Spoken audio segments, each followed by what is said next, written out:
Bonjour à toutes, bonjour à tous, chers adhérents, chers futurs adhérents, professionnels de la filière aéronautique, aérospatiale et défense, chers partenaires. Je suis ravi de vous accueillir et vous souhaite la bienvenue à bord pour ce vol à destination de l'actualité juridique sur la protection sociale complémentaire et plus particulièrement dans un contexte de crise sanitaire. Je vais commencer, avant de démarrer ce vol, par vous présenter notre équipage. Donc, conférence qui sera co-animée par notre partenaire Fromont-Briance.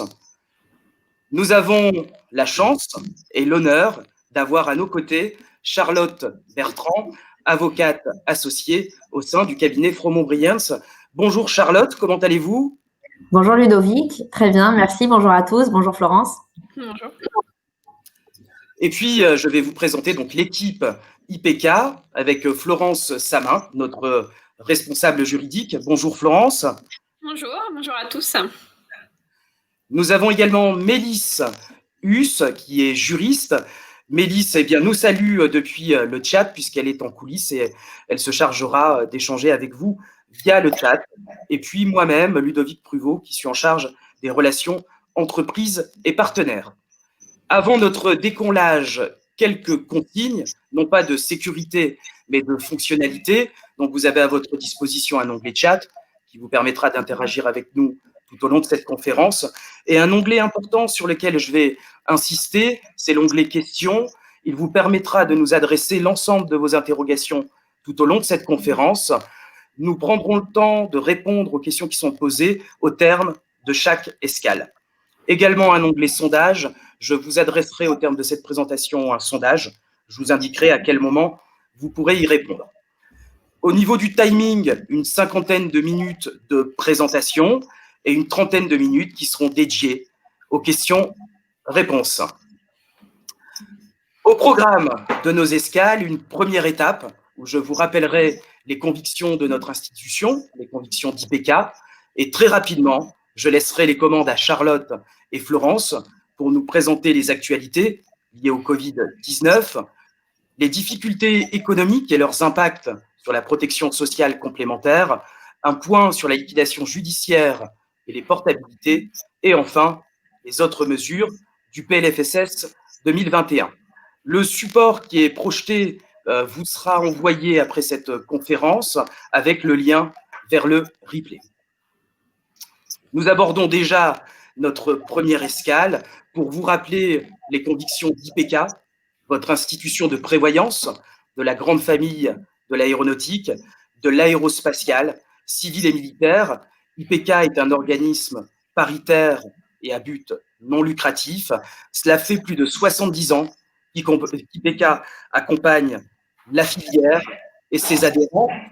L'industrie aéronautique reste l'un français de l'industrie française.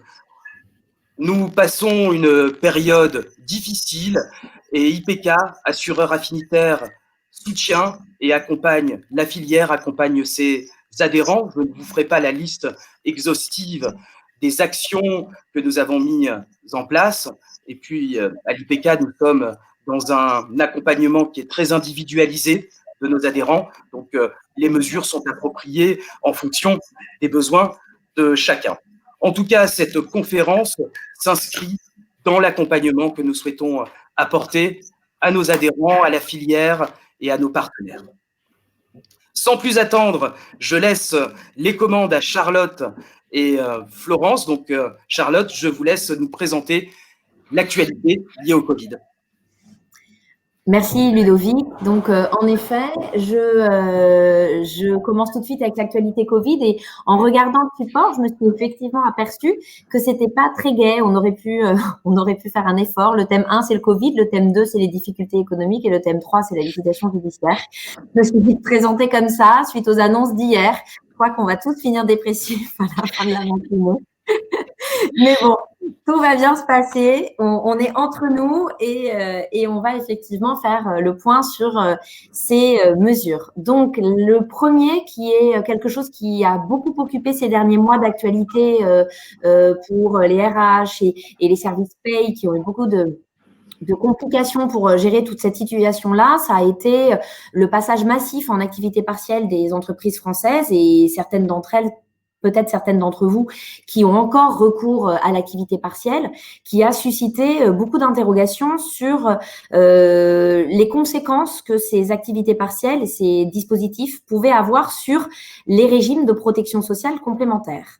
Donc, en effet, bon nombre de couvertures, en tout cas en matière de prévoyance lourde et en matière de retraite supplémentaire, ont des contrats qui définissent l'assiette des cotisations comme étant l'assiette des cotisations de sécurité sociale. Et vous n'êtes pas sans savoir que les indemnités d'activité partielle sont des sommes pour lesquelles un traitement social de faveur a été mis en place et donc elles sont exonérées, dans certaines limites, elles sont exonérées de cotisations de sécurité sociale. D'où le fait que dès le début du confinement et le passage en activité partielle de beaucoup de salariés français, la question s'est posée de savoir si on était autorisé à ne plus payer ces cotisations de prévoyance lourdes, par exemple, tout simplement par l'application des stipulations contractuelles. Puisqu'encore une fois, à défaut d'assiette de cotisation de sécurité sociale, certains pensaient que ça faisait disparaître automatiquement l'assiette des cotisations de prévoyance. Nous, ça n'a jamais été notre point de vue, notamment, on n'y revient pas, mais il y a des règles URSSAF qui font que se comporter de la sorte suscite un risque URSSAF, puisque ça conduit à ne pas traiter de la même manière les gens qui sont en suspension du contrat de travail indemnisés. Donc, il y avait aussi une raison sur la baisse des prestations, c'est-à-dire qu'il fallait avoir conscience de ce que, en minorant l'assiette des cotisations, ça aurait un impact immédiat sur l'assiette des prestations. Et qu'en cette période compliquée où les salariés avaient effectivement cette inquiétude de la survenance d'une maladie comme le Covid et le cas échéant d'un décès, il n'était pas forcément de bonne loi et socialement entendable de profiter de l'occasion d'une stipulation contractuelle écrite sans avoir anticipé la situation de crise sanitaire dans laquelle on s'est trouvé, pour se décharger et minorer les prestations auxquelles les salariés auraient pu prétendre. Pour toutes ces raisons-là, et certes un peu tardivement, mais elle a fini par arriver et avec un effet rétroactif, donc bon, on va pas se plaindre, elle a fini par arriver. Une loi est venue légiférer justement sur cette question-là et nous donner les principes. Les principes étant les suivants. Donc, c'est une loi du 17 juin relative aux mesures d'urgence sur le Covid. Et dans son article 12, la loi est venue préciser que, par principe, les cotisations sont dues sur les indemnités d'activité partielle et peu important la question de savoir si le contrat d'assurance prévoyait une symétrie avec l'assiette des cotisations de sécurité sociale. Quoi qu'il en soit, la loi est venue créer un principe d'obligation de maintien des couvertures et de maintien des cotisations de prévoyance en substituant aux sommes soumises à L242.1 l'indemnité d'activité partielle. Je ne rentre pas dans le débat, mais si ça intéresse certains d'entre vous, sachez qu'il y a eu une question sur la question de savoir est-ce qu'on prend l'indemnité légale ou l'indemnité conventionnelle. Tout le monde n'est d'ailleurs pas parfaitement d'accord sur cette question-là. Si ça intéresse certains d'entre vous, n'hésitez pas à poser la question à la fin de cette escale pour que nous puissions prendre quelques minutes pour y répondre. Donc, par principe, on assoit les cotisations sur l'indemnité d'activité partielle. Par dérogation, les entreprises peuvent faire le choix de faire mieux et de reconstituer une base de calcul pleine, équivalente à 100% du salaire normal de l'individu, et donc pour neutraliser l'impact sur les cotisations et donc sur les prestations de la baisse de l'ordre, en théorie, de 30%. La baisse d'assiette peut être compensée par une reconstitution. C'est possible, oui, mais c'est possible sous réserve d'un certain formalisme consistant à modifier à la fois la norme de droit du travail instituant le régime, donc l'accord collectif ou la décision unilatérale, et également de conclure en ce sens un avenant au contrat d'assurance avec son organisme assureur. À défaut de respecter ces principes-là, donc payer ses cotisations sur l'indemnité d'activité partielle par principe sans qu'il n'y ait rien à faire, ou décider de faire mieux et reconstituer l'assiette de calcul, la sanction à la violation de ces principes est la remise en cause des règles d'exonération et du traitement social de faveur. Tout cela a donc été fixé en juin avec un effet rétroactif au 12 mars et une date butoir d'application de cet article 12, pour l'instant au 31 décembre. Or, vous savez que non seulement l'activité partielle classique, mais également l'APLD, surtout l'APLD, sont des dispositifs qui ont vocation à s'appliquer au-delà du 31 décembre 2020. Donc, cela peut susciter aujourd'hui des interrogations.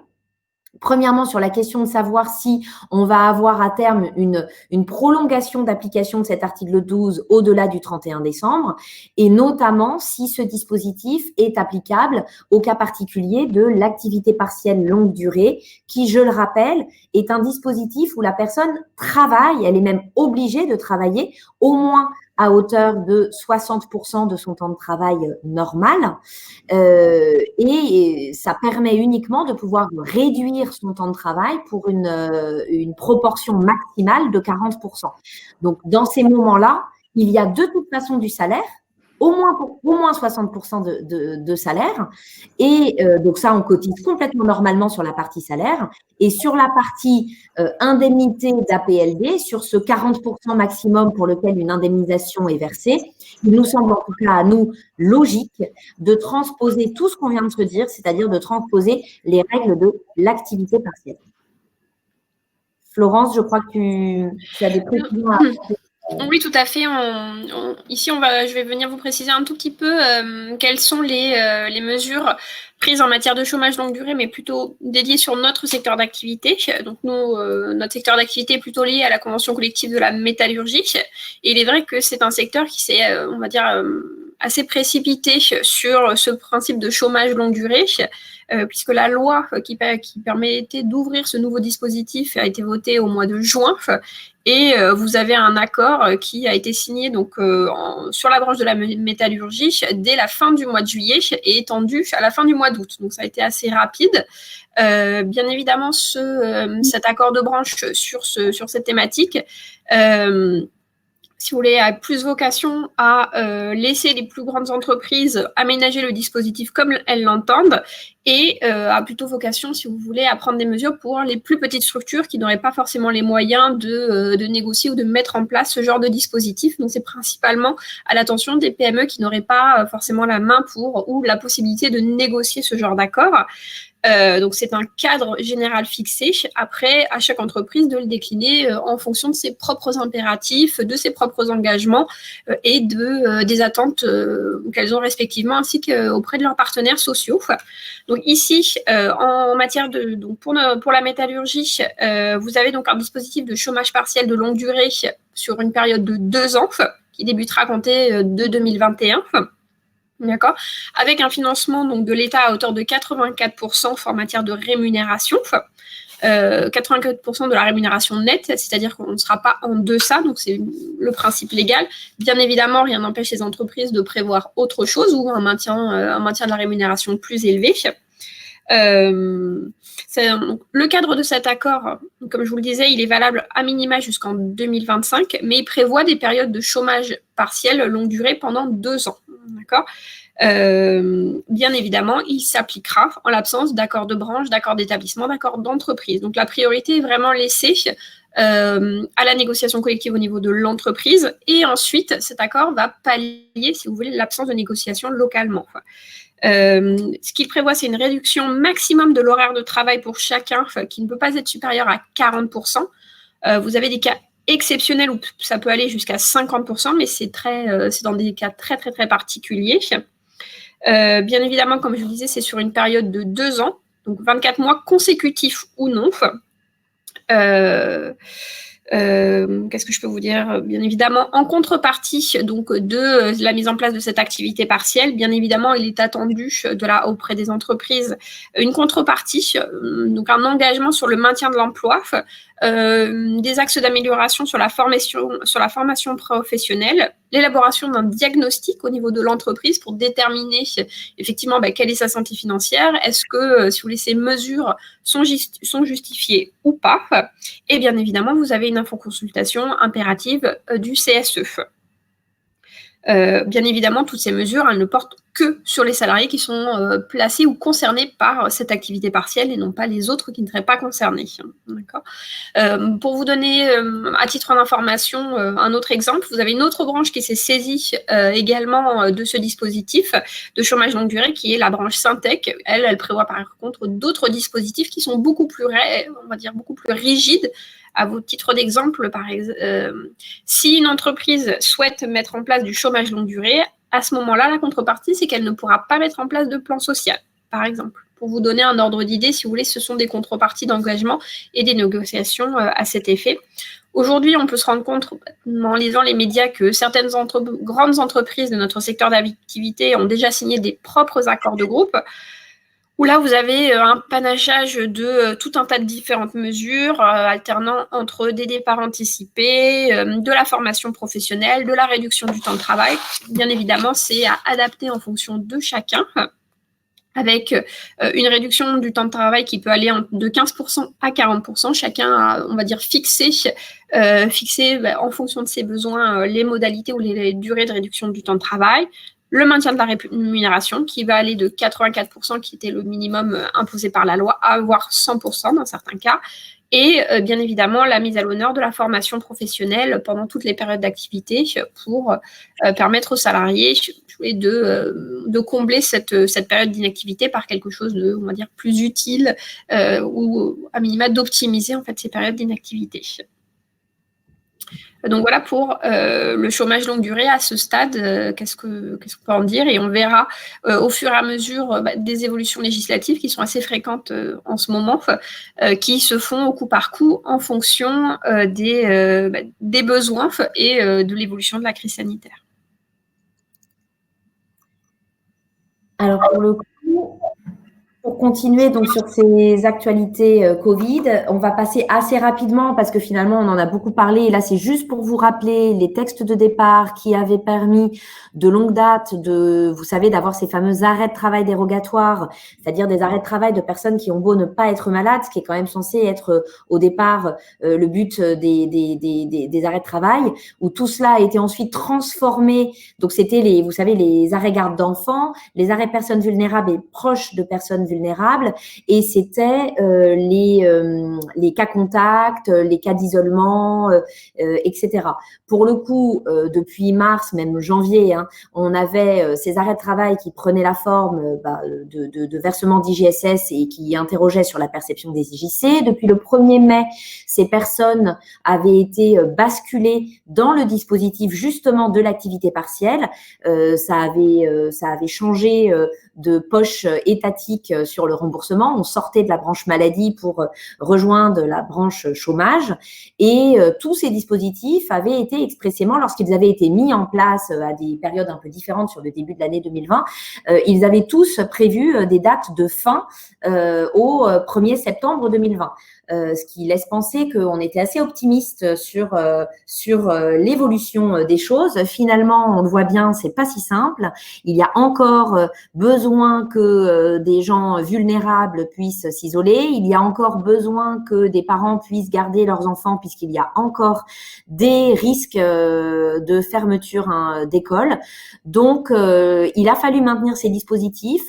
Tout ça a été fait de manière assez surprenante. Pour les personnes vulnérables, on a vraiment un texte qui effectivement a prévu des nouveaux critères de vulnérabilité, une restriction quand même, une précision de ce qu'on appelle la personne vulnérable, et aussi et surtout, on a sorti de ce dispositif les proches de personnes vulnérables.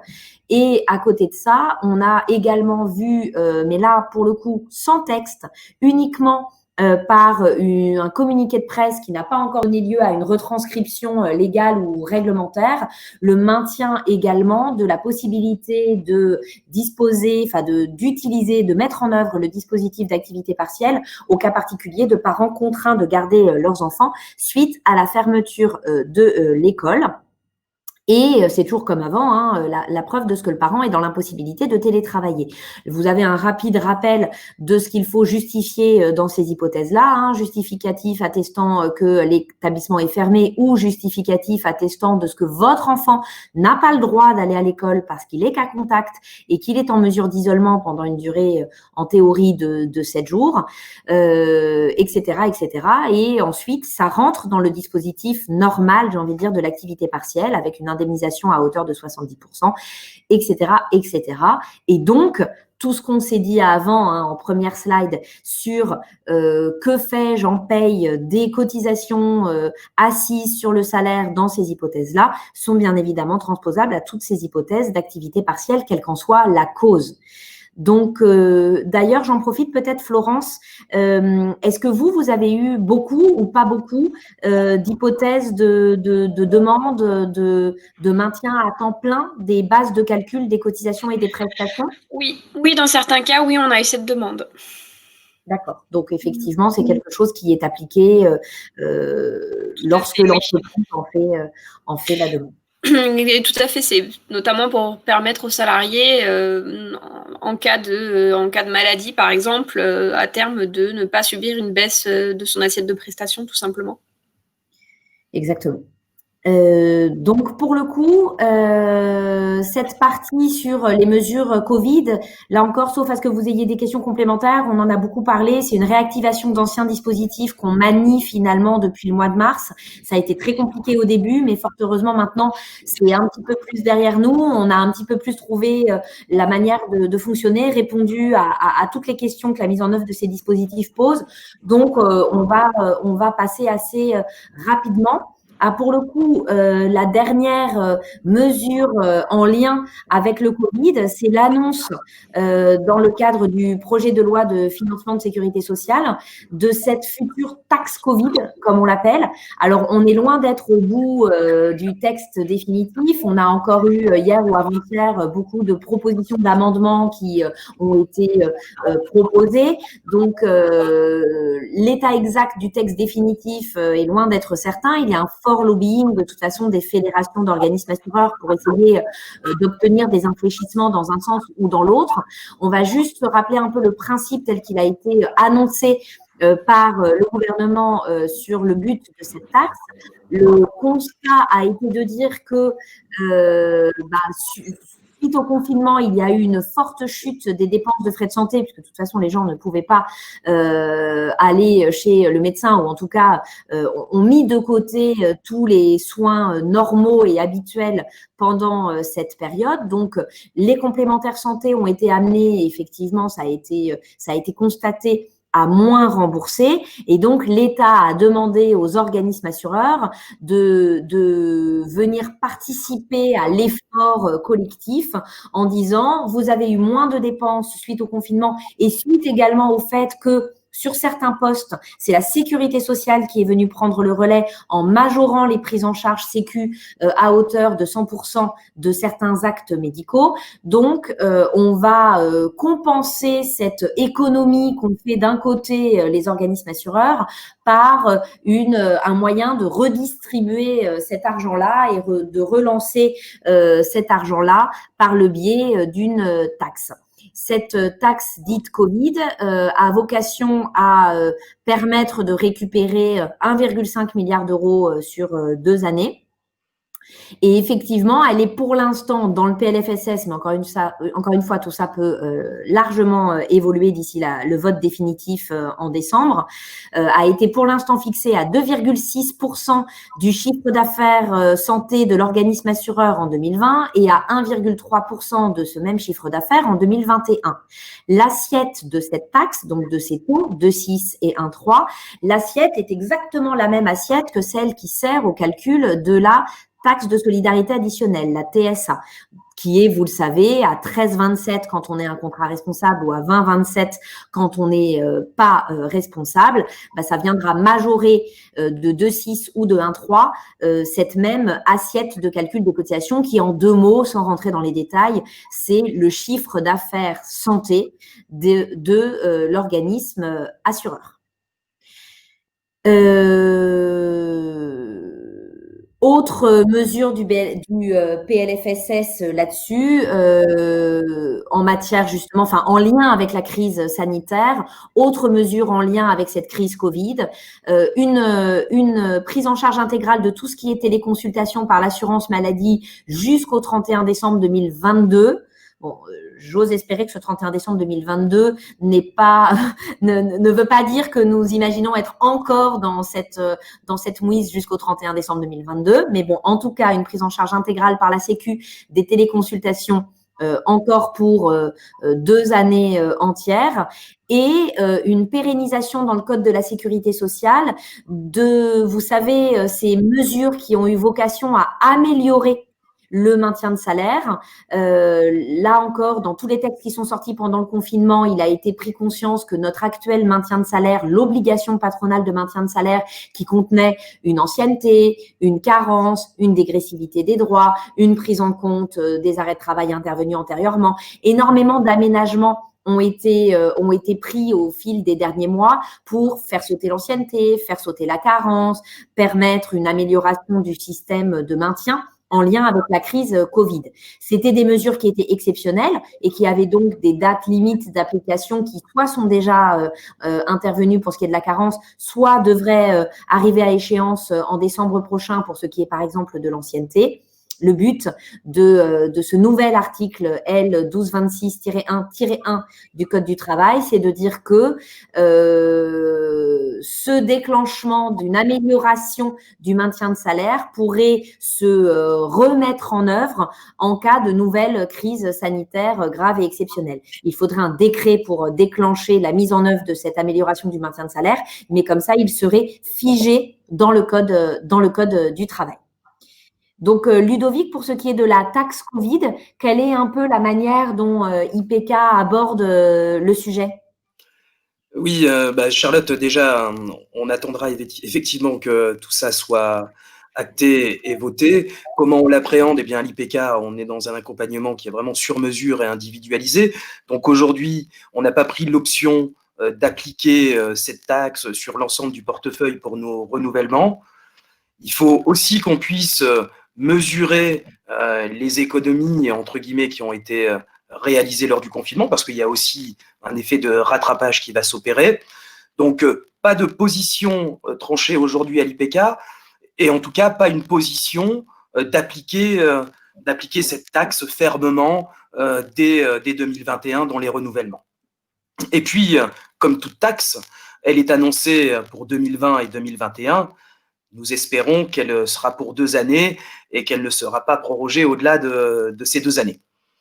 Donc voilà un petit peu la position de l'IPK aujourd'hui, vraiment un accompagnement individualisé de nos adhérents et pas de mesures prises avec une application drastique sur le portefeuille. On prendra le temps et le recul nécessaire. Et puis un mot sur la téléconsultation médicale. Comme d'autres organismes, mais en tout cas IPK l'avait fait déjà il y a un moment, la mise en place d'un service de téléconsultation. Donc c'est un dispositif de téléconsultation qui est hors dispositif sécurité sociale et qui vient renforcer. Alors moi je trouve que c'est évidemment une bonne chose que l'assurance maladie puisse le déployer. Néanmoins, ce dispositif de téléconsultation a été mis en place pour faire face à la désertification médicale, donc au délai important pour avoir une consultation avec un médecin généraliste ou un spécialiste. Eh bien, avec notre service de téléconsultation, c'est une plateforme qui est ouverte 24 heures sur 24 et avec des délais qui sont très courts en termes de réponse et sous différents formats. Ça peut être par mail, ça peut être par téléphone ou par visio. Donc, un service qui vient en complément et en prévention de ce qu'annonce l'assurance maladie. Et puis, si on va un petit peu plus loin, ce dispositif de téléconsultation, il s'applique au monde entier. C'est-à-dire qu'un de nos assurés part en vacances et il a besoin d'une ordonnance, puisque ça délivre également une ordonnance. eh bien, notre prestataire peut remettre une ordonnance avec une dénomination commune, une dénomination internationale, où ça permet d'avoir le procédé actif dans le pays qui convient, de se présenter en pharmacie et d'avoir ce qui convient. Donc voilà, l'IPK, un dispositif de téléconsultation mis en place déjà depuis un moment, qui perdure sous l'angle de prévention, d'accompagnement et pour faire face aux délais aussi importants en matière d'accès aux soins. Voilà pour ma part, Charlotte. On en arrive donc aux questions. Aux questions, eh bien, je vais regarder si vous nous avez adressé des questions via l'onglet. A priori, a été super clair à ce stade. Tu les as exterminés, c'est voilà. Il n'y a pas de questions. Après, comme vous disiez, Charlotte, on est. Donc, comme vous disiez, les mesures dont on commence un petit peu à se familiariser. Bon, en tout cas, néanmoins, il n'y a pas de questions à ce stade. Donc, on poursuit. Voilà. Avec le second thème sur les difficultés économiques et la protection sociale complémentaire. Alors là, c'est vrai qu'on s'est dit que malheureusement, c'était d'actualité et on voyait bien, et du côté d'IPK et de notre côté cabinet d'avocats, qu'aujourd'hui, on avait beaucoup de questions qui remontaient et qui étaient liées à la question de savoir comment est-ce qu'on traite certaines situations particulières qui sont mises en œuvre souvent dans le cadre de PSE ou de PDV en matière de maintien des dispositifs de protection sociale complémentaire pour ces gens-là. Donc, en effet, vous savez que en droit du travail, dans le cadre des PSE ou des PDV, les entreprises, déjà avant et malheureusement encore plus aujourd'hui, parce qu'on va être encore plus confronté à des nécessités de diminution des effectifs eu égard au contexte économique, ont besoin de trouver des modalités un peu différentes de rupture du contrat de travail. À côté du licenciement classique pour motif économique, il y a des modalités un peu différentes qui justifient d'avoir des situations pendant lesquelles les salariés sont dans une situation un peu intermédiaire, qui est une situation de suspension de leur contrat de travail, indemnisée par une allocation de remplacement qui peut avoir une nature ou une autre. Et c'est vrai qu'on peut identifier deux grandes catégories. À la fois d'un côté les suspensions du contrat de travail indemnisé dans le cadre desquelles le but est de permettre pendant cette période-là à notre salarié dont on va se séparer de trouver un autre emploi. Ce sont les congés de reclassement et les congés de mobilité. Et à côté de ça, des mesures pour lesquelles on sait très bien que ce sont des personnes qui ne vont pas forcément être en mesure de retrouver du travail parce qu'ils sont seniors, ils sont âgés, ils sont moins employables sur le marché. Et donc, on va mettre en place des dispositifs d'accompagnement des seniors avec justement une suspension du contrat de travail et le versement d'une allocation de remplacement jusqu'à ce que la personne puisse prétendre à la liquidation de ses pensions de vieillesse de sécurité sociale. Et là, ce sont les congés de fin de carrière ou, par exemple, les pré-retraite suspension, les cessations anticipées d'activité. On peut leur donner plein de petits noms, mais ce sont des dispositifs qui, dans le fond, ont le même fonctionnement. Je suspends le contrat de travail, j'anticipe dès le début le fait qu'on se met tous d'accord qu'au terme d'une période de 12 mois si c'est pour le congé de reclassement, parfois 3 ans, 5 ans si c'est pour le congé de fin de carrière ou la pré-retraite suspension. On se met d'accord sur une rupture qui prendra une forme ou une autre, licenciement pour le congé de reclassement, rupture amiable pour le congé de fin de carrière, départ à la retraite.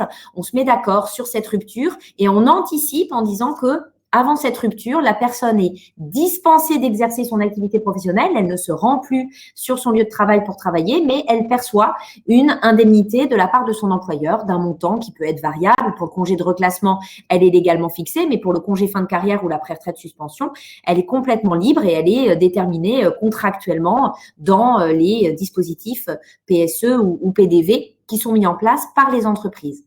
On l'a vu tout à l'heure, c'est la même logique que pour l'activité partielle.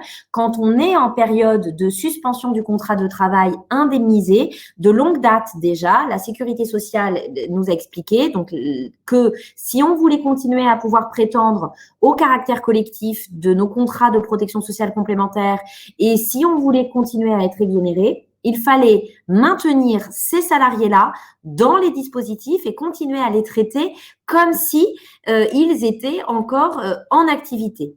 Les traiter comme s'ils étaient encore en activité, ça veut donc dire continuer à asseoir les cotisations sur l'allocation de remplacement perçue. Or, on vient de le voir, ce sont des gens qui ont systématiquement un manque à gagner. On leur maintient le salaire, oui, mais on leur maintient pas l'intégralité du salaire.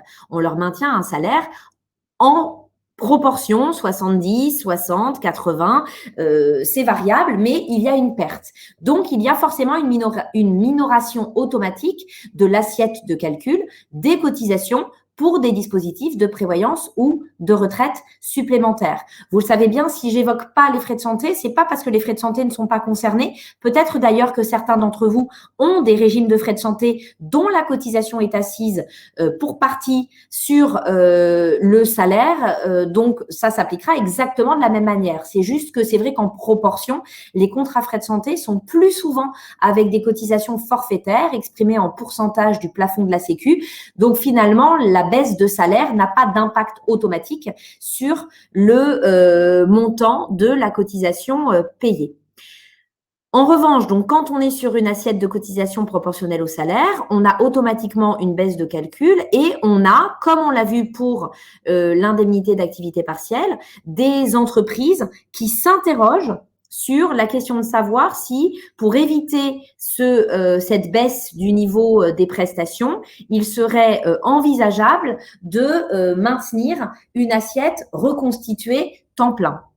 Donc, aujourd'hui, notamment pour ce qui est du congé de reclassement et du congé de mobilité, dans ces dispositifs-là, je vous rappelle qu'on maintient 65% de la rémunération dans la limite de 12 mois avec un minima à 85% du SMIC pendant une durée qui, au début, est du préavis. Donc, c'est complètement comme si la personne était encore en activité. Et puis, ce qui dépasse le préavis, donc au-delà des 1-3 mois qui dépassent le préavis, dans la limite de 12 mois, on est une somme intégralement exonérée de cotisation de sécurité sociale. Donc, on est censé appliquer en théorie sur rien, c'est tout le problème. Sauf que, de tout temps, et là pour le coup, on n'a pourtant jamais eu un article 12 d'une quelconque loi qui était venu nous le dire, et ça n'a jamais, à ma connaissance, posé de question à aucune entreprise que de maintenir les cotisations sans fondement. Donc, c'est même pas écrit dans les contrats d'assurance, c'est pas écrit dans les actes instituant les dispositifs de PSC. C'est toujours, pour le coup, écrit en revanche dans le PSE. On écrit bien que la personne qui est, par exemple, en congé de reclassement se verra maintenir ses dispositifs de protection sociale complémentaire dans des conditions strictement inchangées à celles quand il était actif, sous une réserve, encore une fois. Est-ce qu'on cotise sur l'assiette minorée ou est-ce qu'on crée une reconstitution d'assiette ? D'un point de vue des règles URSSAF, il ne fait pas de doute que la reconstitution de l'assiette est problématique parce que les URSSAF considèrent que c'est contraire à l'uniformité du financement patronal et que les salariés en congé de reclassement ne constituant pas à eux seuls une catégorie objective du personnel, on n'a pas le droit, alors qu'ils touchent une somme égale à 65%, on n'a pas le droit de dire c'est 100% pour eux et pas pour les autres. Au seul motif qu'ils sont en congé de reclassement, ça n'est pas conforme aux règles d'exonération. Alors, dire on n'a pas le droit, d'ailleurs, est faux. Je commets un abus de langage quand je vous dis on n'a pas le droit. C'est pas qu'on n'a pas le droit, on a le droit de le faire, mais on a le droit de payer des charges sociales sur le bout qui dépasse. Voilà, c'est autorisé, mais c'est autorisé aussi, voire c'est fortement recommandé, de payer les charges sociales sur le différentiel d'assiette qu'il y a entre l'allocation de remplacement réellement perçue, donc les 65% par exemple, et 100% du salaire reconstitué temps plein qu'on déciderait de maintenir au profit des salariés en congé de reclassement. Le différentiel est censé être réintégré dans l'assiette des cotisations de sécurité sociale. À côté de nos dispositifs donc de protection sociale complémentaire et principalement de prévoyance lourde, rapidement pour que vous sachiez que ça existe parce que certains d'entre vous se posent peut-être la question, il y a également des dispositifs particuliers au cas particulier des congés de reclassement et de mobilité en matière de trimestre d'assurance vieillesse et de cotisation Agirc-Arrco. Les trimestres sont validés gratuitement puisque comme on l'a vu, il n'y a pas de cotisations qui sont payées. Donc, ce sont des trimestres qui sont validés gratuitement pour ce qui est de la Sécu.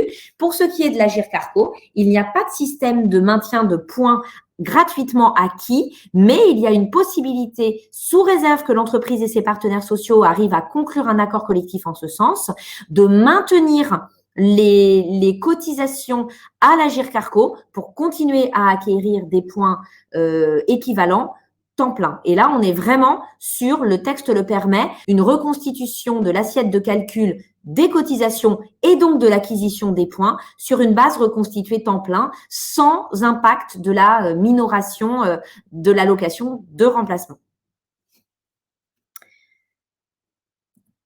Les dispositifs de congé fin de carrière et pré-retraite suspension ressemblent en beaucoup de points à ceux qu'on vient de dire pour le congé de reclassement. La principale différence, c'est que les sommes qui sont versées, l'allocation de remplacement qui est versée, elle, pour le coup, elle est soumise intégralement à cotisation de sécurité sociale. Donc, dans la limite de l'allocation qui est versée, on n'a même pas de sujet sur la question de savoir si on cotise pas, c'est du salaire, c'est considéré comme du salaire. Donc, dans la limite de l'allocation qui est versée, c'est intégralement soumis à cotisation de sécurité sociale et donc à cotisation de prévoyance et à cotisation retraite, le cas échéant, lorsqu'il y a une symétrie contractuelle opérée entre les deux. En revanche, là où il reste donc justement la même question, c'est quand on veut reconstituer le bout qui manque en reconstituant l'assiette de calcul des cotisations prévoyance et le cas échéant retraite. N'oublions pas qu'on est dans ce cas-là sur des profils justement de personnes âgées, proches de la retraite. Donc, le maintien pour ces personnes-là de dispositifs de prévoyance à un niveau inchangé et de retraite à un niveau inchangé est très important pour rendre le dispositif attractif. Les gens sont très attachés à la question de savoir qu'ils ne vont pas y perdre en matière de prévoyance et de retraite. Pour autant, les règles sont les mêmes que celles qu'on vient de se dire.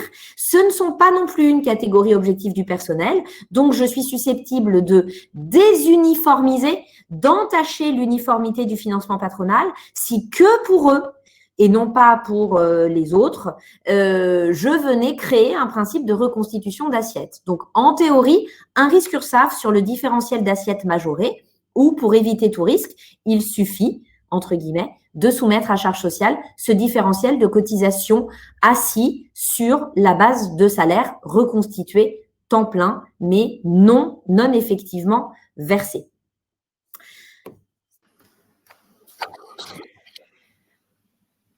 Florence, tu veux intervenir peut-être avant la pré-retraite? Quel que soit de toute façon le dispositif qui serait susceptible d'être mis en œuvre, choisi ou envisagé par nos adhérents, de toute façon, bien évidemment, on va les inciter à nous en informer et à partager avec nous sur le sujet le plus rapidement possible, tout simplement pour envisager et déterminer qu'est-ce qui est le plus opportun, le plus utile dans chaque situation. Donc, bien évidemment, on ne peut que vous inviter à nous en parler le plus tôt possible pour qu'on envisage avec vous les différentes alternatives. S'il y a des risques, les identifier, voir quels sont les risques qu'on souhaite prendre. Comme disait Charlotte, effectivement, c'est assez compliqué. L'assiette des prestations, on a vite, ou l'assiette des cotisations, on a spontanément tendance à vouloir la remonter à celle des actifs, mais effectivement, c'est prendre un risque à chaque fois. Donc, bien évidemment, chacun de ces dispositifs a des avantages, des inconvénients, bien évidemment, et a des impacts en matière de protection sociale. On vous invite spontanément, de toute façon, quoi qu'il arrive, à vous se rapprocher de nous pour évoquer chacun de ces différentes thématiques et voir quels sont les impacts, ne serait-ce que contractuels, tarifaires, etc. et comment on peut vous accompagner le plus efficacement possible sur chacun de ces dispositifs. Alors, en effet, en ce qui concerne le risque, c'est vrai que je suis bien obligée de vous dire qu'il en existe un, sauf que je suis aussi, par honnêteté intellectuelle, obligée de vous dire que beaucoup d'entreprises le font et que à l'échelle du cabinet, je ne peux pas dire qu'on n'en a pas eu, parce que je crois qu'il y en a eu peut-être un ou deux dans l'histoire du cabinet, mais à la lumière du nombre de PSE qu'on valide, dans le cadre duquel les entreprises et les partenaires sociaux ont décidé de mettre en place l'un ou l'autre, ou tous, les dispositifs qu'on vient d'évoquer, congé de reclassement, de mobilité, pré-retraite sur CFC, etc., et que dans ce cadre-là, quasi systématiquement, la négo a conduit à ce qu'il était inimaginable et complètement théorique de penser qu'on n'allait pas asseoir les cotisations de protection sociale sur une assiette reconstituée temps plein. Donc, les entreprises, malgré le risque qu'elles connaissent en connaissance de cause, elles le prennent. Bon, rares sont celles qui se sont fait, à notre connaissance, à l'échelle du cabinet, retoquer. Et j'ai envie de vous dire qu'aujourd'hui, on a quand même un vrai retour des URSSAF qui, en cette période très compliquée, semble particulièrement bienveillant vis-à-vis des entreprises. Il y a eu les reports de charges, certes, mais nous, on a aussi énormément d'entreprises qui avaient fait l'objet de contrôles URSSAF bien avant le confinement ou juste avant le confinement. Les contrôles n'étaient pas encore définitivement terminés, ou en tout cas, les mises en demeure n'avaient pas encore été adressées, et y compris pour des entreprises qui n'étaient pas dans des secteurs identifiés comme les secteurs à risque et extrêmement entachés par la crise, ils ont automatiquement annulé d'eux-mêmes, sans qu'on leur demande, les redressements. Ils n'ont jamais mis en recouvrement les sommes, en faisant des petits courriers disant qu'ils ne mettraient pas en recouvrement les sommes. Donc, on a quand même l'impression que dans cette période-là, on voit difficilement, j'espère ne pas me tromper, mais je vois difficilement les URSSAF être dans une logique d'aller épier les clauses de ces malheureusement très nombreux PSE qui vont survenir sur la place dans les mois et années qui vont venir, pour aller épier la reconstitution d'assiettes, qui est quand même une mesure profondément sociale. Tout à fait. J'ai également jamais croisé de redressement, en tout cas sur cette thématique-là, ni même d'observation dans une lettre de la part des URSSAF suite à la mise en place de ce genre de mesures. Donc, on est assez confiant quand même sur le fait que si vous souhaitez le faire ou s'il est inenvisageable socialement de ne pas le faire, globalement, ça se passe quand même très bien, mais il faut quand même en avoir conscience et le savoir. Très rapidement, pour en finir avec cette partie-là, avant vos questions, la pré-retraite rupture. Cette pré-retraite rupture, on vous rappelle juste très rapidement qu'elle existe, mais ça fait des années et des années que nous, on n'en voit quasiment plus. La différence, effectivement, c'est que comme son nom l'indique, le contrat de travail de l'intéressé n'est pas suspendu jusqu'à la rupture de son contrat de travail au moment de sa retraite. Il est rompu et ensuite, la personne perçoit une allocation de pré-retraite, mais il n'est plus dans les effectifs. Donc, ça posait des questions beaucoup plus compliquées sur le maintien des dispositifs de PSC. À l'époque, on s'est posé énormément de questions. Depuis que, de toute façon, l'URSSAF est venu créer une contribution patronale de 50% sur l'allocation de pré-retraite, et pour tout un tas d'autres raisons, ces dispositifs ont perdu beaucoup de leur intérêt. Ils sont financièrement très cher. Nous, à chaque fois qu'une entreprise fait un PSE, ils font une sorte de petit tableau comparatif, pré-retraite rupture, pré-retraite suspension. Ils font leur simulation financière. Très, très vite, on se rend compte que la pré-retraite rupture n'a aucun intérêt et qu'il vaut mieux aller sur de la pré-retraite suspension. Financièrement parlant, hein, on peut trouver d'autres intérêts, notamment quand on a besoin d'avoir effectivement des diminutions d'effectifs immédiates. Parce que la pré-retraite suspension, les gens restent dans les effectifs pendant 3 à 5 ans, tout dépend de la durée de portage retenue, mais ils sont encore dans les effectifs. Donc, quand pour des raisons particulières, on a vraiment besoin de diminuer les effectifs, il n'y a que la pré-retraite rupture, en tout cas pour les seniors, qui fonctionne. Mais effectivement, elle est extrêmement coûteuse, donc elle est vraiment à perte de vitesse. Tout à fait. Voilà, donc comme on vous disait juste à l'instant, quel que soit le dispositif que vous pourriez être amené à mettre en œuvre ou sur lequel vous pourriez vous poser des questions, n'hésitez pas à revenir vers nous, on en discute, on regarde qu'est-ce qui est possible, qu'est-ce qui est envisageable, est-ce que ça impacte les contrats, oui, non, de quelle façon et comment on peut vous accompagner le plus efficacement possible. Alors, je ne sais pas si vous avez des questions. Alors, pour le moment, Florence, on n'a toujours Pardon, pas excuse-moi. Non, je t'en prie, toujours pas de questions. On ne te voit pas, Ludovic, tu as disparu. Bon, c'est pas grave. Alors, si on m'entend, c'est déjà une bonne chose. C'est déjà ça. Super, parce que j'ai bien mis la caméra. Non, moi, je voulais rebondir, Florence, sur l'accompagnement qu'IPK propose à ses adhérents, à ses partenaires, plus largement à la filière aéronautique. Vous avez besoin d'un conseil, d'une aide, et vous n'êtes pas adhérent à l'IPK. IPK accompagne la filière très largement. Donc ça, je pense que c'était un point important à rappeler. Et puis, s'il n'y a pas de questions, Charlotte, je vais vous laisser continuer sur le prochain point. Oui. Alors, la suite des réjouissances. Ça y est, Ludovic. On Bon, super. Suite des réjouissances et des joyeusetés de la matinée, les liquidations judiciaires. Donc, c'est pour le coup, fort heureusement, hein, à ce jour, on touche du bois, ma tête, et j'ai une table en bois, le secteur de l'aéronautique n'est pas profondément touché par les difficultés économiques, oui, mais par les liquidations judiciaires, non, et on espère que cela va continuer. C'est la raison pour laquelle on a décidé d'en parler, mais relativement rapidement. Là encore, n'hésitez pas, on rentrera plus dans le détail si vous avez des questions, mais c'est juste pour vous rappeler que de longue date, depuis finalement presque la sortie du texte sur la portabilité, on a un sujet parce que l'article L911-8 du Code de la sécurité sociale, qui a créé le dispositif légal de portabilité, est une obligation qui incombe à l'employeur. C'est l'employeur qui a l'obligation de maintenir à ses salariés chômeurs post-rupture du contrat de travail leur dispositif de prévoyance pendant au maximum 12 mois suivant la rupture du lien contractuel. Et cette portabilité, vous le savez, après plusieurs évolutions, n'est plus financée postérieurement à la rupture, elle est préfinancée, en tout cas, elle est englobée dans une mutualisation, elle est intégrée au tarif des actifs pour que il n'y ait plus rien à payer post-rupture, ou plus exactement que la portabilité soit dite gratuite. Mais j'insiste, en réalité, tout le monde le sait, elle n'est pas gratuite, elle a un coût bien évidemment et elle est tarifée. C'est juste qu'elle est gratuite pour le chômeur, c'est-à-dire pour cette personne qui en bénéficie et qui est en portabilité au chômage et qui bénéficie du maintien de ses couvertures. Lui, à titre personnel, cet individu n'a pas à s'acquitter d'une quelconque cotisation pour se garantir ce maintien. Elle a été intégrée dans le tarif des actifs. Ce sont les actifs de son ancien employeur qui payent pour lui, pendant que lui, il est maintenu dans le contrat, mutualisé avec ses anciens collègues au titre de sa portabilité.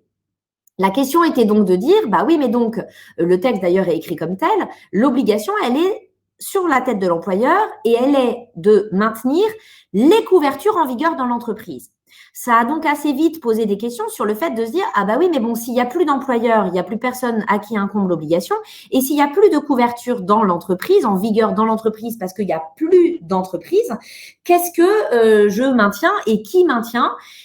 Et c'est suite à cette imprécision rédactionnelle du texte et à cette interprétation juridique difficile du texte que des mandataires liquidateurs se sont quand même dit, c'est quand même le comble que, alors que quand on a des licenciements, quels qu'ils soient, y compris pour faute grave, on a des salariés qui vont maintenir sans aucune difficulté de 12 mois de maintien de leur couverture gratuitement, mais quand on est dans des hypothèses beaucoup plus dramatique pour les salariés concernés, de liquidation judiciaire de leur employeur, bon, bah, vu qu'il n'y a plus d'employeurs et vu qu'il n'y a plus d'entreprise, et bah, tous ces salariés-là n'auront pas de maintien de leur couverture.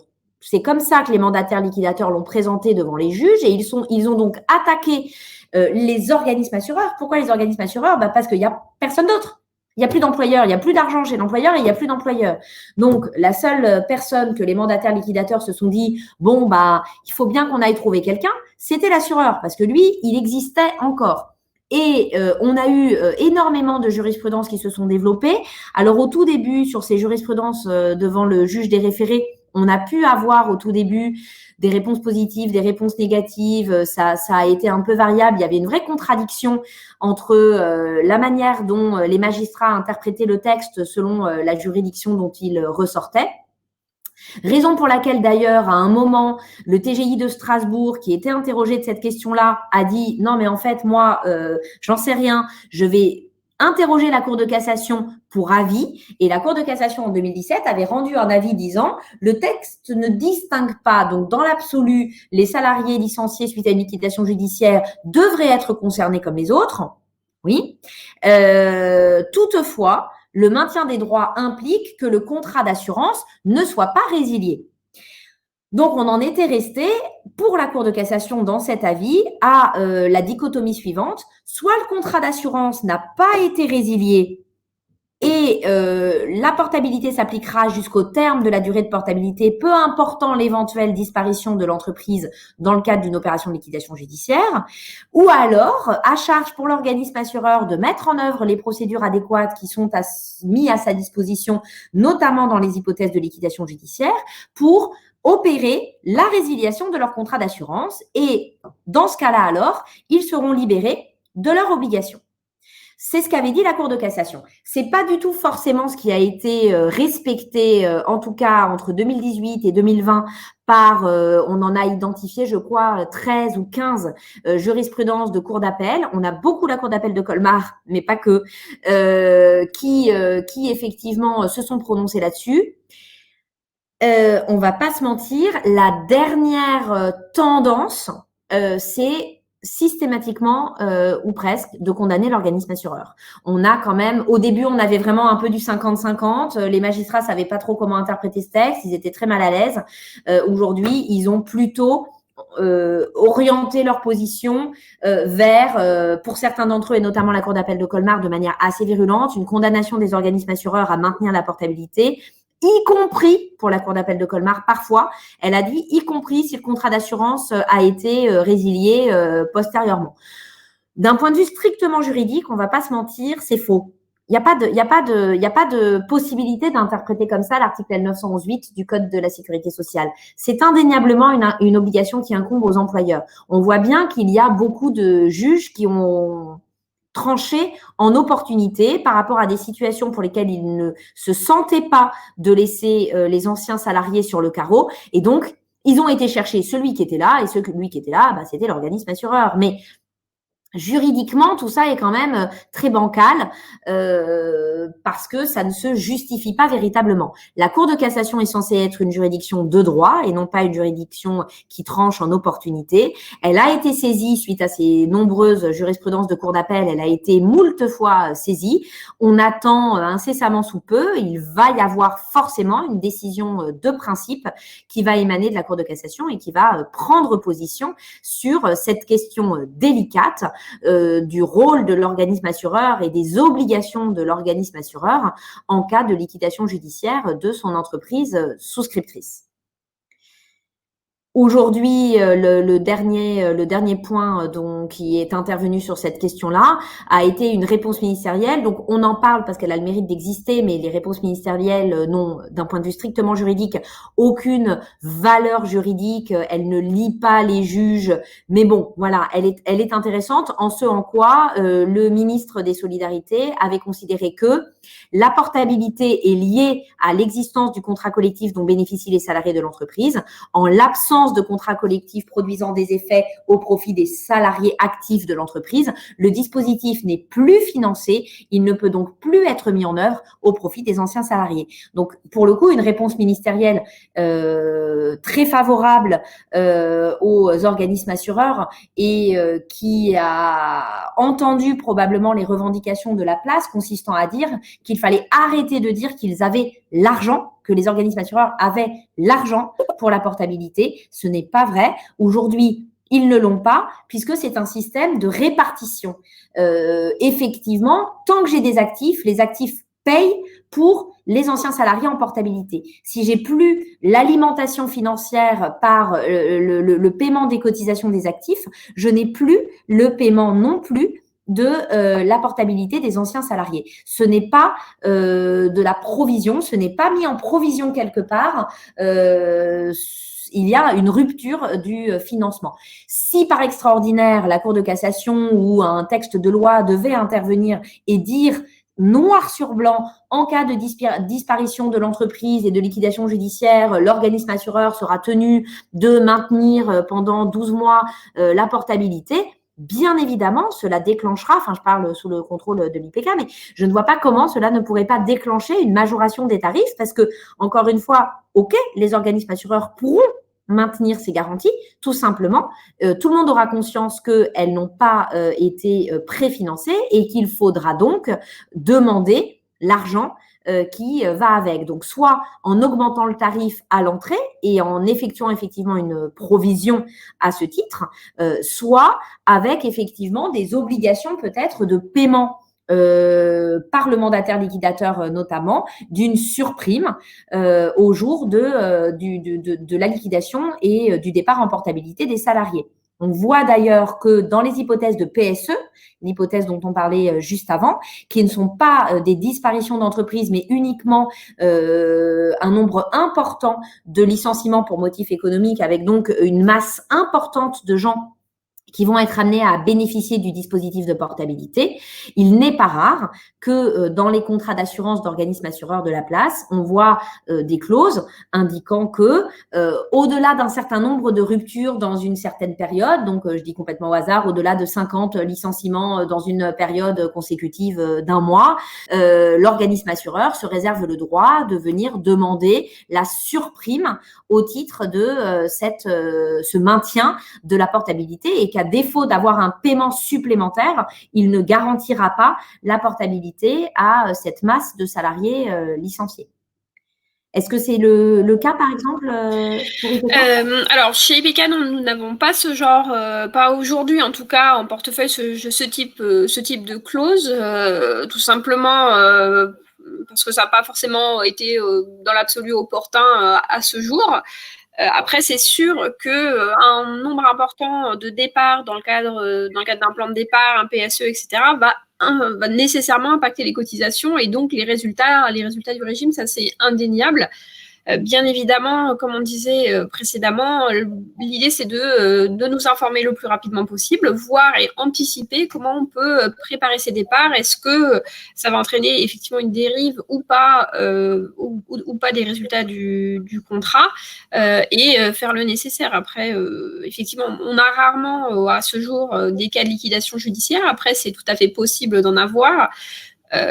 Après, je trouve qu'effectivement, la position de la Cour de cassation, elle est compréhensible dans l'absolu, puisque effectivement, il n'y a plus d'employeurs, donc plus personne n'est disponible pour maintenir la couverture. Donc, ce sera forcément sur la tête de l'assureur qu'elle va venir taper. De toute façon, il faut forcément que quelqu'un couvre, de toute façon. Effectivement, c'est un vrai problème pour les assureurs en matière de financement. Après, on verra au fil de l'eau comment la situation se détend et en fonction, effectivement, des jurisprudences à venir.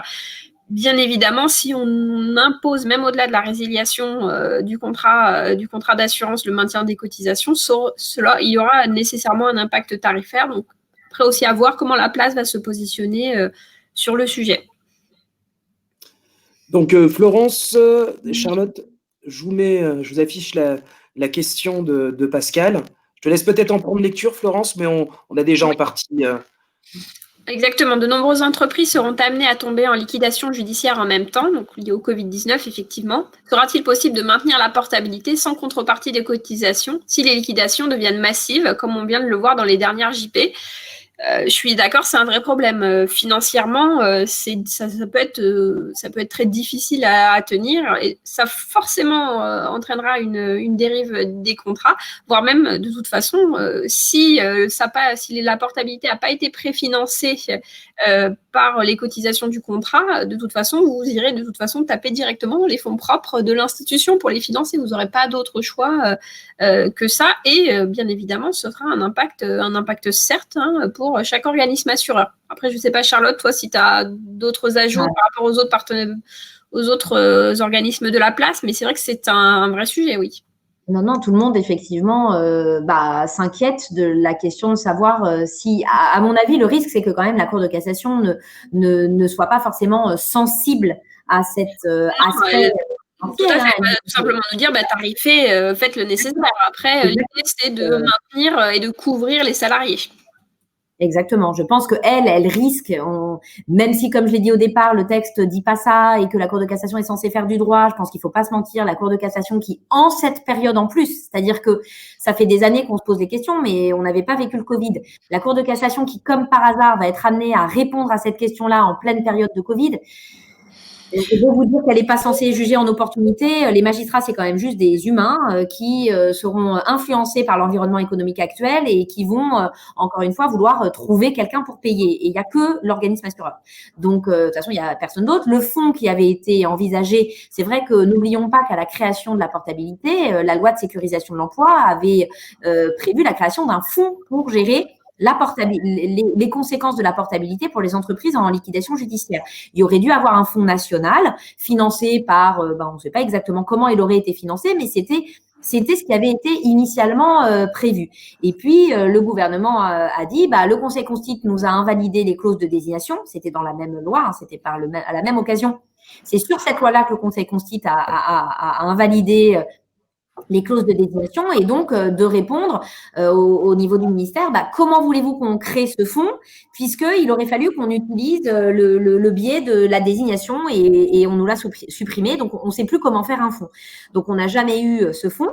Après, c'est vrai que pas mal de branches au sein desquelles il peut y avoir un organisme assureur recommandé utilise l'intérêt d'être recommandé dans certaines branches et utilise les fameux 2% de cotisation au titre du haut degré de solidarité pour faire un fonds pour la portabilité des entreprises de la branche qui seraient en liquidation judiciaire. Ça peut être un moyen utilement utilisé par les partenaires sociaux dans une branche, surtout une branche touchée actuellement par des liquidations judiciaires massives qui risquent d'intervenir.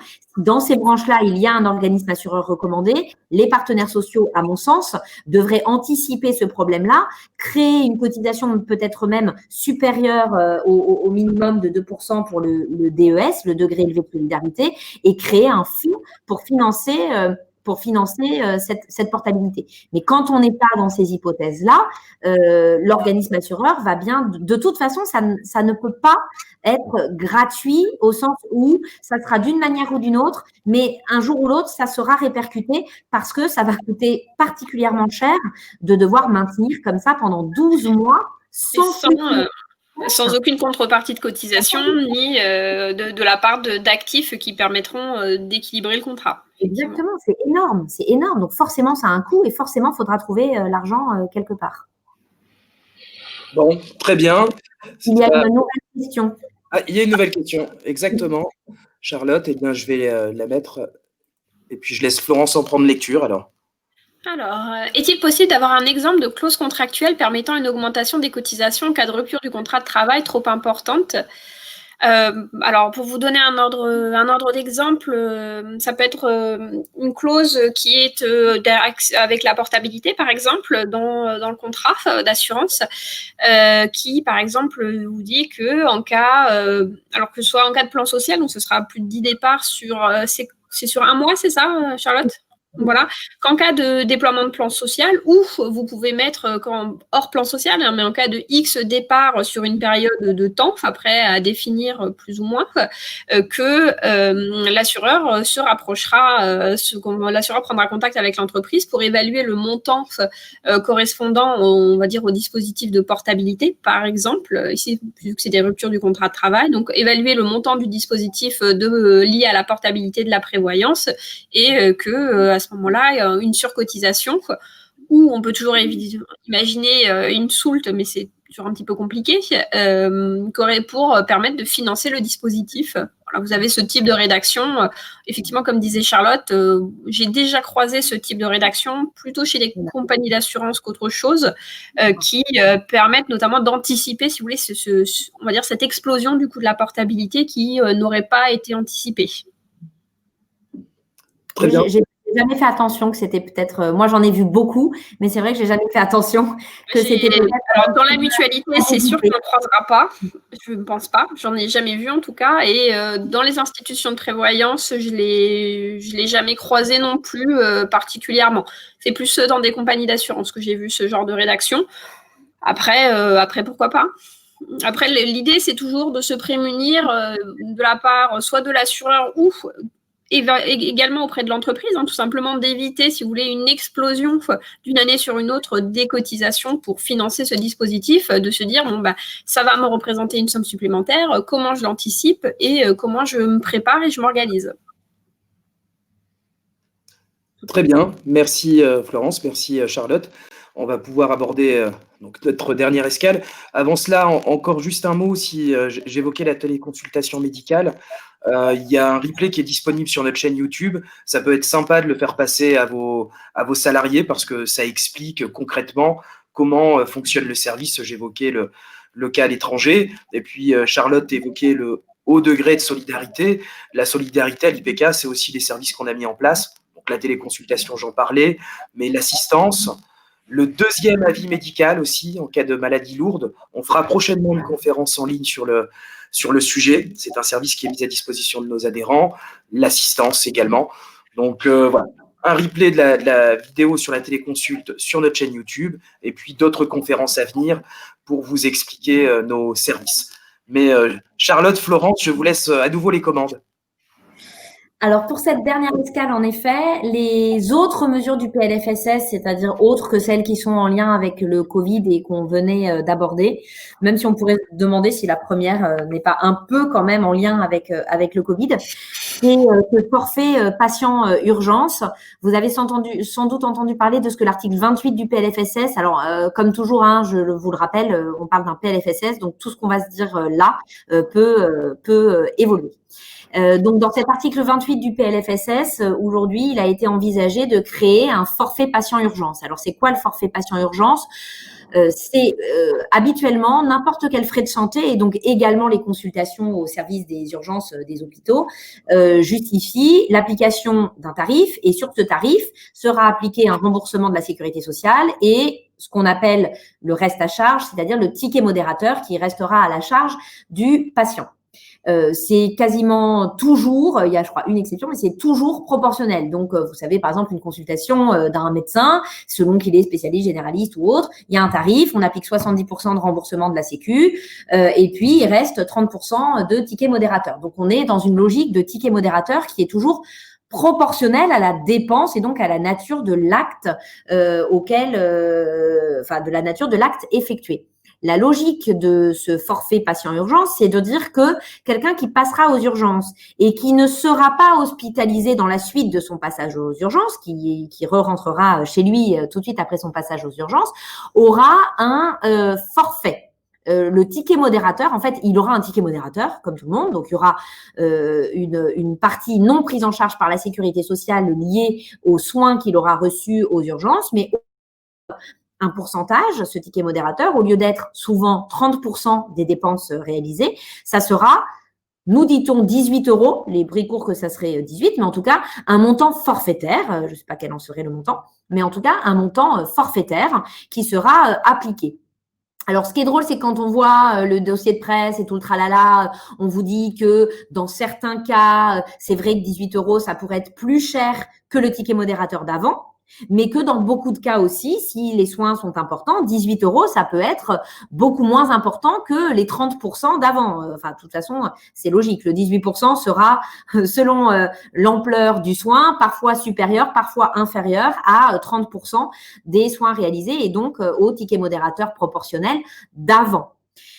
C'est vrai qu'on aurait pu se poser la question, enfin en tout cas moi j'ai cru que, mais c'est pas du tout présenté comme tel, mais j'ai cru que le message caché de tout ça, c'était de dire qu'on sait très bien que nos urgences sont engorgées et que le soir à partir de 20h et le week-end, elles sont surtout engorgées par des gens qui n'ont absolument rien d'urgent au sens strict du terme, mais qui n'ont pas de médecin généraliste à disposition en ville parce que encore une fois on est le soir ou on est le week-end et que on finit aux urgences.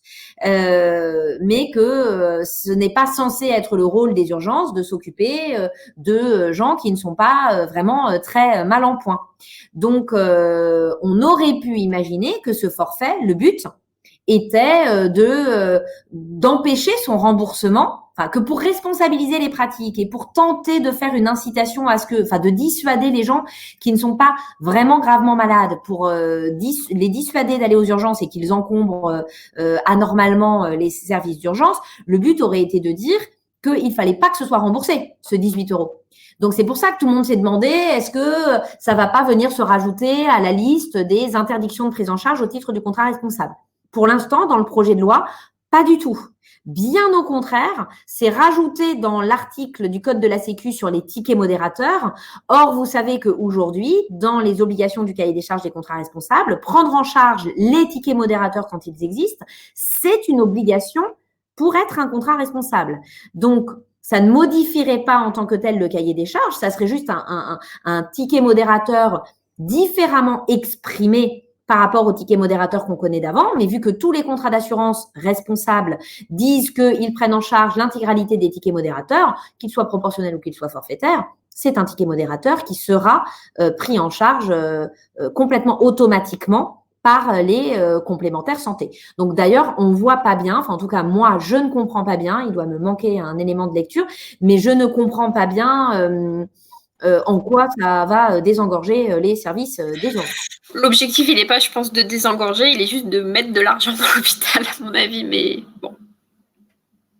Bon, sachant que ce 18 €, oui, sera remboursé et ne modifiera pas, encore une fois, la tarification du soin. Le soin, il aura la même prise en charge, il aura le même tarif, c'est juste que la sécurité sociale remboursera tout sauf 18, puisque finalement, bon, enfin bon, peu importe. Donc voilà, pas beaucoup de conséquences pour l'instant à suivre sur l'évolution éventuelle. Est-ce que un jour, à terme, le but, ça sera que ce sera plus facile de le mettre un peu comme la participation forfaitaire de 1 € et les franchises médicales dans les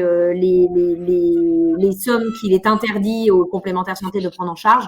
L'avenir le dira, mais ça ne semble effectivement pas du tout l'objectif de la mesure actuelle. Et alors là, vraiment, juste en un mot, c'est pas vraiment le sujet du jour, mais là aussi, dans les mesures de protection sociale du PLFSS, une modification du congé paternité avec un allongement de la durée du congé paternité ou du congé d'accueil de l'enfant, dont il est envisagé d'allonger le congé paternité. Pour la suite. Pour la suite, donc, je vais vous exposer un petit peu plus d'autres mesures un petit peu plus réjouissantes que les mesures qu'on a abordées jusqu'à aujourd'hui. Donc, vous avez également dans le PLFSS la formalisation de tous les engagements qui ont été pris dans le cadre du Ségur de la santé. Donc, vous avez notamment tout un tas d'engagements financiers à hauteur de plus de 8 milliards d'euros quand même, une somme conséquente, qui donc vont apporter toute une mesure de revalorisation salariale, d'investissement. Alors vous avez notamment sur l'immobilier, l'équipement, le digital. L'idée c'est un petit peu de moderniser tout l'ensemble et de, on va dire, de formaliser en fait tous les engagements qui ont été pris par le gouvernement donc dans le cadre de ces fameux Ségur de la santé, tout en sachant qu'il est également envisagé a priori une refonte complète du système de protection sociale pour tous les agents publics. Donc c'est ce qui était envisagé ou en tout cas évoqué dernièrement. Ensuite, vous avez aussi une autre mesure qui est assez, on va dire, inhabituelle, à savoir une mesure qui va maintenir donc le plafond annuel de la sécurité sociale à son niveau atteint, donc c'est-à-dire celui de l'année précédente. En effet, le PASS, il se calcule en fonction notamment des salaires qui sont versés. Et donc, forcément, avec les indexations et l'indice du coût de la vie, ça évolue d'année en année. Toutefois, à cause des mesures de chômage partiel qui sont intervenues au cours de toute cette année, en fait, on a constaté qu'au lieu d'avoir une évolution positive, on a un recul de quasiment 5%. Bon, finalement, si on s'en tient aux règles de calcul classiques du PASS, si vous voulez, cette année, il devrait reculer quasiment de 5 points au lieu d'avancer, ce qui est assez inhabituel. Donc, pour éviter ce point, le gouvernement va introduire une mesure dans le PLFSS en indiquant notamment que le PASS ne peut être inférieur d'une année sur une autre. Ça va permettre, on va dire, de le stabiliser et on verra est-ce que dans les années suivantes, on va devoir reconduire cette mesure jusqu'à ce que, on va dire, la crise sanitaire notamment soit stabilisée ou qu'elle soit passée. Voilà. Et ensuite, vous avez ce dernier point important qui est la définition du rôle de la 5e branche de la sécurité sociale dédiée à la dépendance. Alors, vous aviez eu plus d'une série de lois, notamment assez récentes au mois de septembre, qui sont venues entériner en fait la création de cette 5e branche de la sécurité sociale liée à la dépendance. Le PLFSS vient ici un petit peu entériner quel sera le rôle de la CNSA. Donc, c'est la Caisse nationale de solidarité pour l'autonomie. C'est la caisse qui va piloter, si vous voulez, cette 5e branche, comme la CAF pour tout ce qui est l'assurance familiale, la CPAM pour la maladie, etc., etc. Donc ici ont été notamment précisés ces objectifs de dépenses estimés à autour de 31 milliards d'euros. Elle sera notamment en très grande partie financée par la CSG à hauteur de 28 milliards et vous avez ensuite un petit delta correspondant qui va être complété notamment par le biais d'impôts et d'autres alimentations de charges prises à droite à gauche. Donc l'idée c'est à ce stade c'est de le financer par la CSG. Est-ce que ça va se financer autrement? Pour l'instant, il n'y a pas vraiment beaucoup d'idées, tout en sachant que ce financement par la CSG a été a priori passé au forceps. Pour le coup, le gouvernement a dû faire usage de pas mal de créativité pour trouver un moyen de financer cette 5e branche. Ensuite, vous avez d'autres sujets qui ne sont pas directement liés au PLFSS, mais qu'on a trouvé utile de vous préciser. C'est que malheureusement, donc, suite au déficit historique de la sécurité sociale et on va dire des déficits qui vont suivre dans les années à venir, qui ont été annoncés par la Cour des comptes, puisqu'on ne va pas redresser le déficit c'est 44 milliards, je crois, cette année. Donc, c'est un déficit record. Voilà. Donc, pour pallier à ce déficit, on a une reconduction de cette cotisation qui s'appelle la CRDS, qui est systématiquement avec la CSG, quasiment systématiquement. Normalement, elle devait s'arrêter en 2025, je crois, et donc elle a été reconduite pour 10 ans supplémentaires. Alors, initialement, je crois qu'elle devait s'arrêter en 1997, c'est ça, Charlotte? Quelque chose dans ce style-là. Elle est toujours là. Donc là, elle est là pour au moins 10 ans supplémentaires. Je pense qu'elle va se pérenniser pendant un bon moment, celle-ci. Et ensuite, vous avez une dernière mesure, à savoir, pour tout ce qui est congé proche aidant, vous avez un décret qui a été publié assez récemment qui met en place notamment le principe de financement de l'indemnisation liée à ce congé, puisque c'est une mesure, ce congé, on va dire, la création de ce congé date de 2016, il a été revu dans le PLFSS de l'année dernière, et on attendait un décret, notamment pour le montant de l'indemnisation, donc ça y est, il a été enfin publié, puisque sans indemnisation, ce congé a été assez peu utilisé. Merci Florence pour ces sujets supplémentaires, fort intéressants. On a quelques questions. Oui. Donc, je vais les afficher.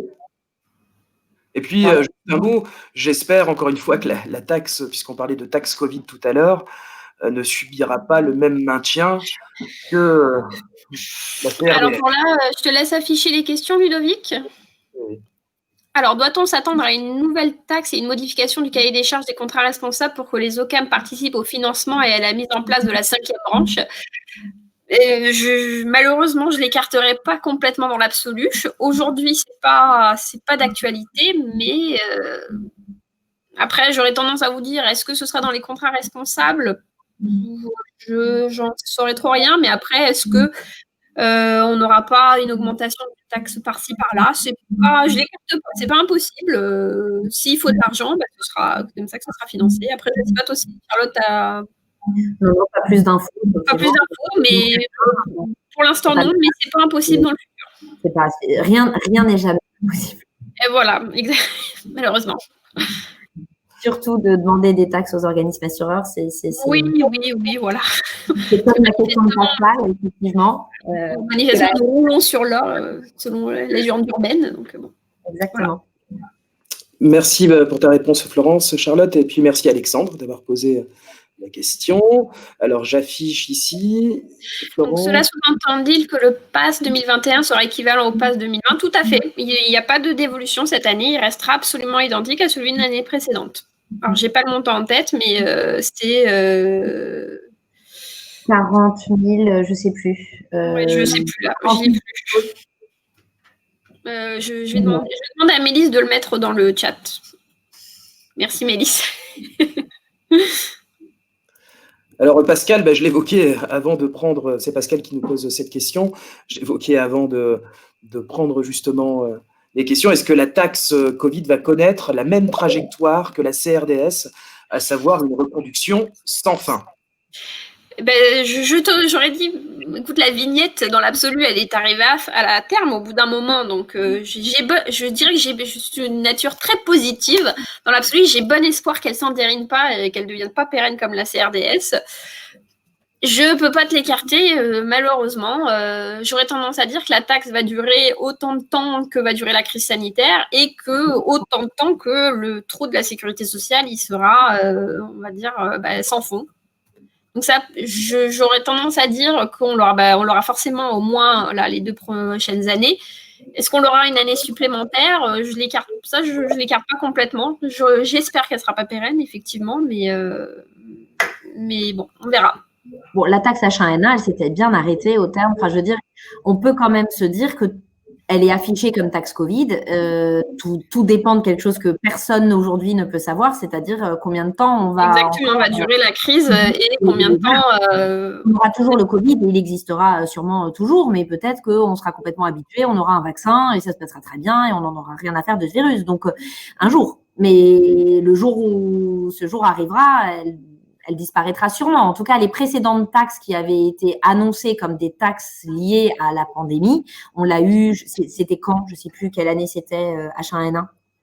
On a déjà eu une taxe H1N1. Quelques temps, oui, mais ça, c'était pour les assureurs en yard, non? C'était pas un truc… Non, il y a eu une taxe qui s'est ajoutée à la taxe de solidarité additionnelle pendant 2 ans. Il y a 7 ans, enfin je sais plus quand c'était, mais on l'a déjà eu et effectivement elle s'est arrêtée sans aucun problème. Ils n'ont pas en tout cas profité de l'occasion pour la pérenniser.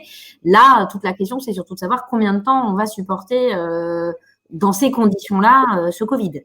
Voilà, mais je propose Pascal que tu sortes ta boule de cristal. Je me permets de préciser une chose, j'ai mis en ligne le sondage. Donc, on parle de continuité. C'est vrai qu'à l'IPK, on aimerait faire perdurer ce mode de conférence.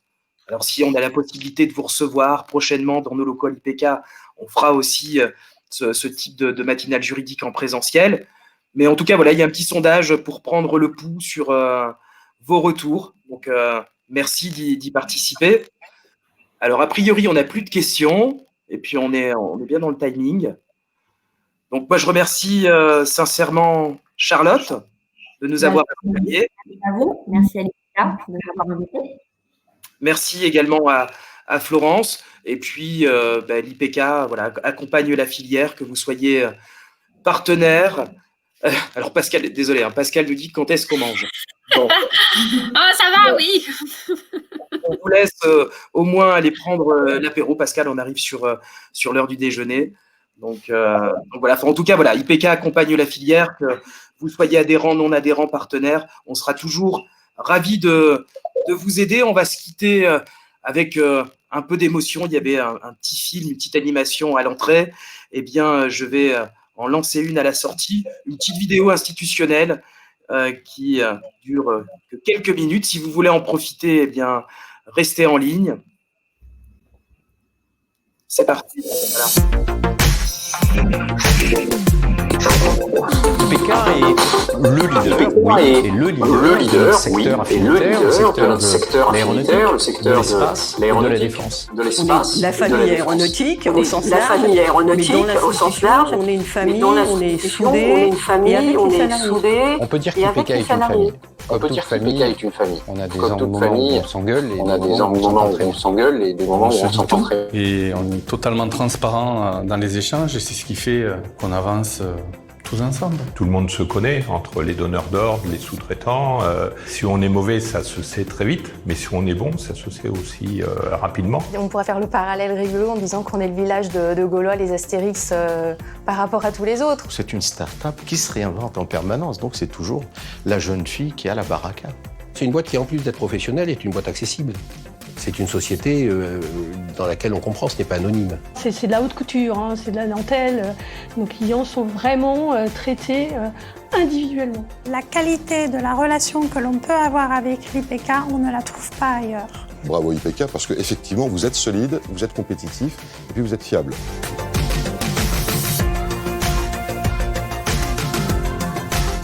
Qu'est-ce qui fait la valeur d'une institution de prévoyance comme IPK? C'est sa très grande proximité avec ses clients.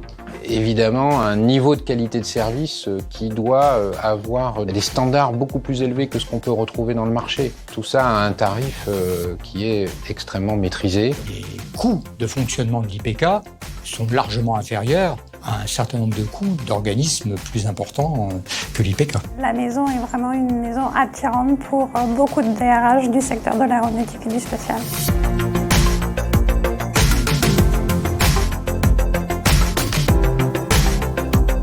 Il s'agit de rester le leader de la protection sociale complémentaire dans le secteur de l'aéronautique, de l'aérospatiale, civil et militaire. Si IPK n'a pas la compétence en interne, on va la chercher chez tous les partenaires possibles et imaginables sur le marché qui ont ces compétences. Absolument. Donc cette politique de coopération, tant technique que politique, est une des clés de la réussite.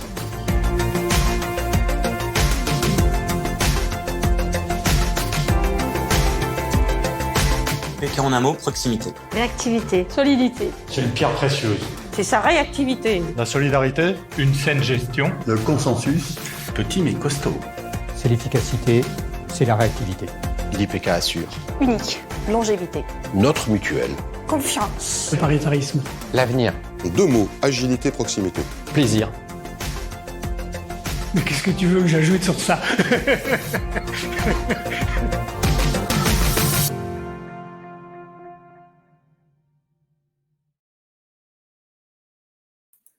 Merci à toutes et à tous pour votre attention. Et puis merci encore à nos intervenants. On vous souhaite une belle journée. Et puis l'équipe IPK est à votre disposition. Belle journée, au revoir. Merci, au revoir. Au revoir.